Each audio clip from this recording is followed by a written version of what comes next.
नमस्ते, मैं अभिषेक। मैं इस समय मौजूद हूँ मऊ जनपद में, जहाँ पर घोसी लोकसभा चुनाव संपन्न हुआ और इस चुनाव में यहाँ पर समाजवादी पार्टी के प्रत्याशी राजीव राय की बड़ी जीत हुई। वहीं ओम प्रकाश राजभर, जो अपने बड़ बोलेपन के लिए चर्चित हैं, उनके बेटे अरविंद राजभर की करारी हार हुई। यानी कि यहाँ पर इंडिया की जीत हुई है और एनडीए की हार हुई है, जैसा कि पूरे पूर्वांचल में है, वाराणसी और गोरखपुर के छोड़ करके। तो क्या वजह रही पूर्वांचल में सपा की जीत की और एनडीए की हार की? साथ ही साथ घोसी लोकसभा सीट पर ओम प्रकाश राजभर की पार्टी की करारी हार हुई, क्या वजह मानते हैं?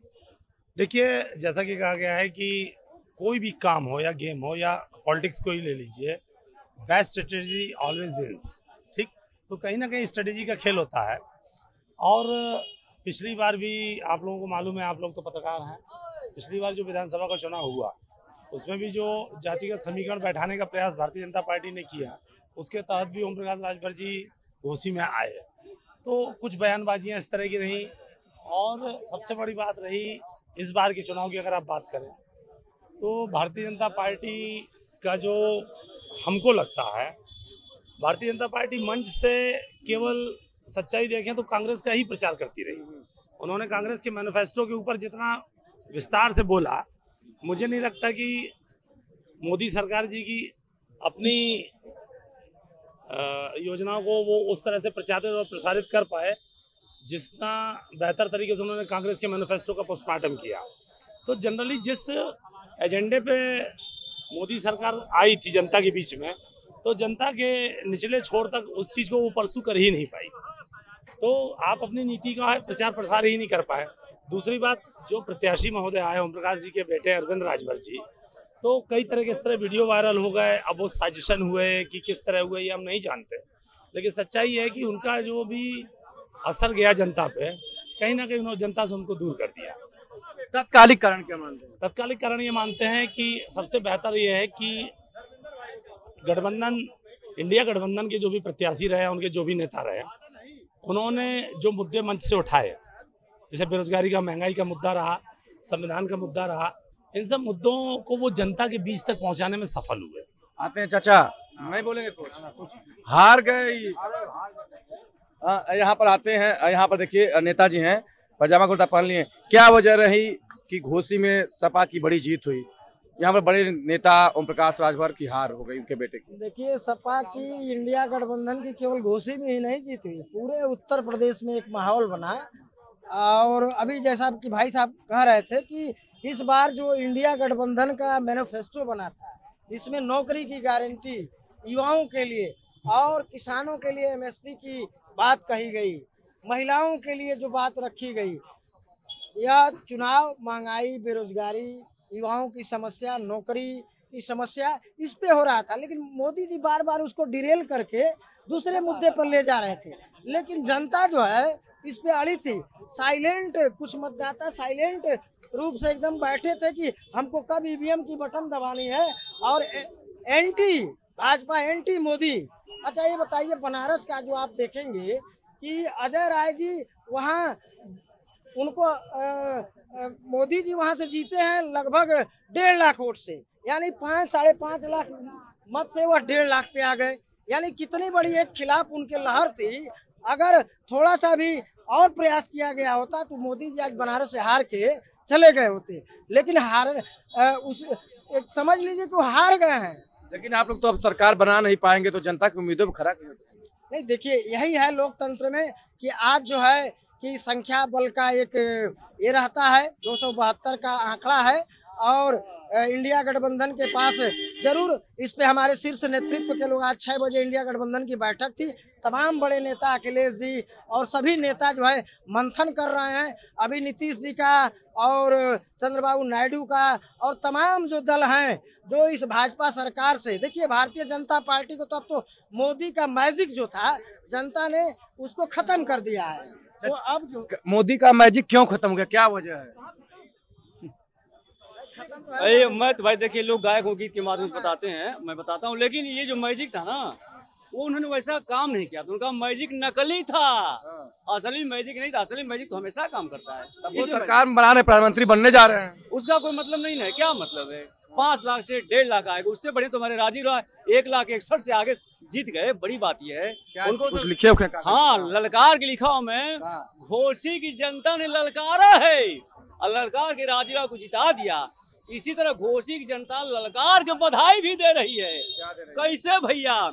अरे बधाई बधाई बधाई, आहा हा, अरे बधाई बधाई बधाई, राजीव भैया के जीत का बधाई, आहा बधाई बधाई बधाई, राजीव भैया के जीत का बधाई। अरे जीत का बधाई हो, जीत का बधाई, जीत का बधाई हो, जीत का बधाई, राजीव भैया के जीत का बधाई। अरे आज हम अरे आज हम लड्डू खियाई, अरे आज हम लड्डू खियाई, घोसी के जनता के जीत का बधाई, बधाई बधाई बधाई, पत्रकार भैया लोग के जीत का बधाई। तो ओम प्रकाश राजभर तो चुनाव हार गए, कुछ रिएक्शन नहीं आ रहा है। आज उनको एनडीए के बैठक में नहीं बुलाया गया तो कह रहे हैं कि हमको बुलाइबे नहीं किया गया, नाराज हो रहे हो। हाँ तो नाराज होने वाला काम किया है ना, उनको शब्दों पे कंट्रोल नहीं है और उनसे कोई भी खुश नहीं है, कोई भी खुश नहीं है। उनको अपने आप को संभालना चाहिए। वो पद की गरिमा को बर्बाद कर दिए हैं। उनके पास कोई विनम्रता नहीं है, शब्दों का चयन नहीं है, इसलिए जनता ने नकार दिया। यहाँ पर अन्य लोग हैं। आपको क्या लगता है कि पूर्वांचल में भाजपा की इतनी बड़ी हार हो गई? भाजपा की तो कुछ ऐसा नहीं है कि बहुत बड़ी हार हुई है। हाँ हार हुई है, उसको उनको स्वीकार करना पड़ेगा। कुछ जमीनी चीज़ों पे माहौल ठीक नहीं था, जैसे बेरोजगारी हुआ या फिर नौजवान उनसे काफ़ी दुखी भी थे, तो इस वजह से वो उनका सर्वे सही नहीं था। जो प्रत्याशी भी उन्होंने उतारा था वो सही ढंग से उतारा नहीं था कुछ जगहों पे। मतलब प्रत्याशियों उतारने में कमी हो? हाँ उतारने में कमी थी। अब चूंकि मोदी लहर, ये लोग सोच रहे थे कि मोदी लहर है तो कहीं से भी उतार देंगे, तो किसी को उतार देंगे, अब वो नहीं चलेगा। अब वो नहीं चलेगा। जनता बड़ी चालाक है भाई, जो विकास करेगा, जो देखेगा यहाँ का माहौल, उसी हिसाब से नेता चुनेगा। तो भाजपा का तो ये सोचना पड़ेगा, इस पर विचार करना पड़ेगा कि हम क्यों हारे हैं, वहाँ पे हम प्रत्याशी कैसा उतारे कैसा नहीं उतारे, ये मिलजुल कर बात करना पड़ेगा। उनके हार का कारण ये है। बाकी महंगाई जो है ये भी मुद्दा है भाई, महंगाई चरम पे है, कुछ लोग बहुत परेशान है। सबसे ज़्यादा तो युवा परेशान है। अभी भर्तियाँ आई थी, पता चला कि पेपर लीक हो गया, इससे भी काफ़ी दुखी थे। तो कुछ ना कुछ युवाओं में बड़ा दुखी है। हम लोग घोसी में जहाँ पर यहाँ पर मंत्री ओम प्रकाश राजभर बड़े बड़े दावे कर रहे थे सारे विधानसभा जीतने की, लेकिन सारे विधानसभा हार गए घोसी लोकसभा की, क्या कहें? ओम प्रकाश राजभर जी, अब उनको क्या कहा जाए। ओम प्रकाश राजभर कब उधर जाएंगे तो इधर की बुराई करेंगे, इधर आएंगे तो उधर की बुराई करेंगे। और चूंकि कई जगहों से उन्होंने घूम घाम के घोसी में अपना डेरा डाला था कि हो सकता है कि मोदी जी की लहर में सीट निकल जाए, लेकिन जनता चालाक है यहाँ पे। ऐसा नहीं है कि जनता नहीं है।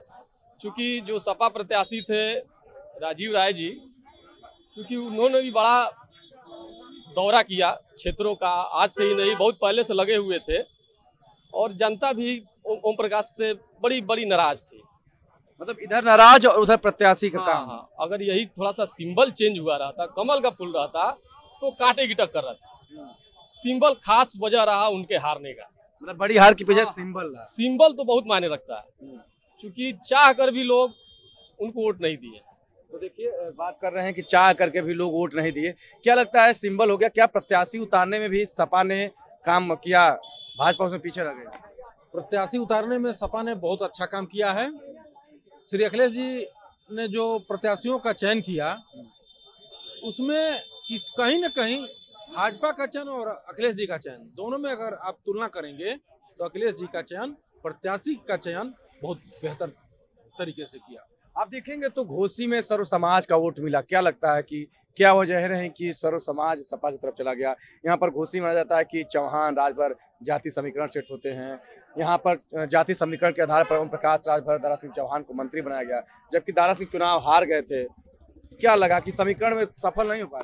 इन सब का कारण जो आपने क्वेश्चन किया है, इनका सब एक ही कारण है, महंगाई, बेरोजगारी। युवाओं का जो आक्रोश है पूरे उत्तर प्रदेश में धरती पे दिखा है। और यह आक्रोश वोट में परिवर्तित हुआ है। जाति समीकरण ने काम किया, जाति समीकरण काम किया, लेकिन साथ साथ जो नौजवानों का आक्रोश है, जो नौकरी रोजगार के लिए दौड़ रहे हैं, उनका आक्रोश महत्वपूर्ण भूमिका अदा किया और उन लोगों ने वोटों का कन्वर्जन करके और समाजवादी पार्टी के पक्ष में डाइवर्ट कराया। क्या लगता है कि जिस तरीके से चुनावी हलचलें थी, अब तो जो एनडीए ज्यादा है, बहुमत में आ गई है, जो इंडिया है पीछे है। इसी बीच ओम प्रकाश राजभर आज कहे कि एनडीए की बैठक में मुझे नहीं बुलाया गया, संजय निषाद को।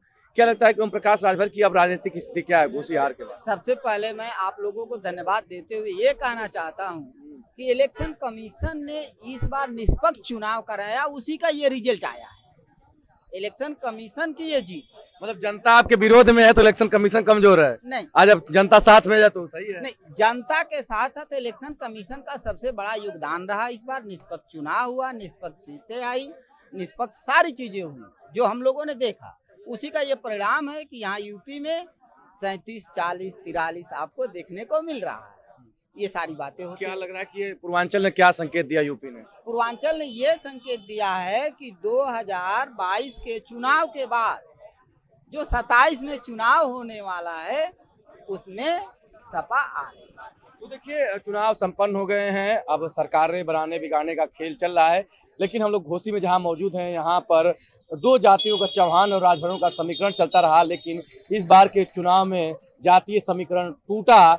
हालांकि जो घोसी के पुराने इतिहास में था कि यहाँ पर भूमिहार जाति का वर्चस्व रहेगा, तो घोसी की जनता ने 14वीं बार भूमिहार जाति से राजीव राय को सांसद चुन दिया है और पूर्वांचल ने एक बड़ा संदेश दे दिया है भाजपा सरकार के खिलाफ। तो देखना होगा कि अब क्या कुछ होगा। फिलहाल ओम प्रकाश राजभर जो यहाँ पर चर्चित नेता थे, उनको करारी शिकस्त मिली है। इसके पहले उपचुनाव में उनके सहयोगी दोस्त दारा सिंह चौहान को करारी शिकस्त मिली थी। तो लगातार जो दो शिकस्तों के बाद अब क्या करेंगे ओम प्रकाश राजभर और उनके सहयोगी दारा सिंह चौहान। हालांकि दोनों कैबिनेट मंत्री हैं, लेकिन अब उनकी राजनीतिक स्थिति क्या होगी उस पर सबकी नजरें टिकी रहेंगी। पत्रिका उत्तर प्रदेश के लिए अभिषेक सिंह, मऊ।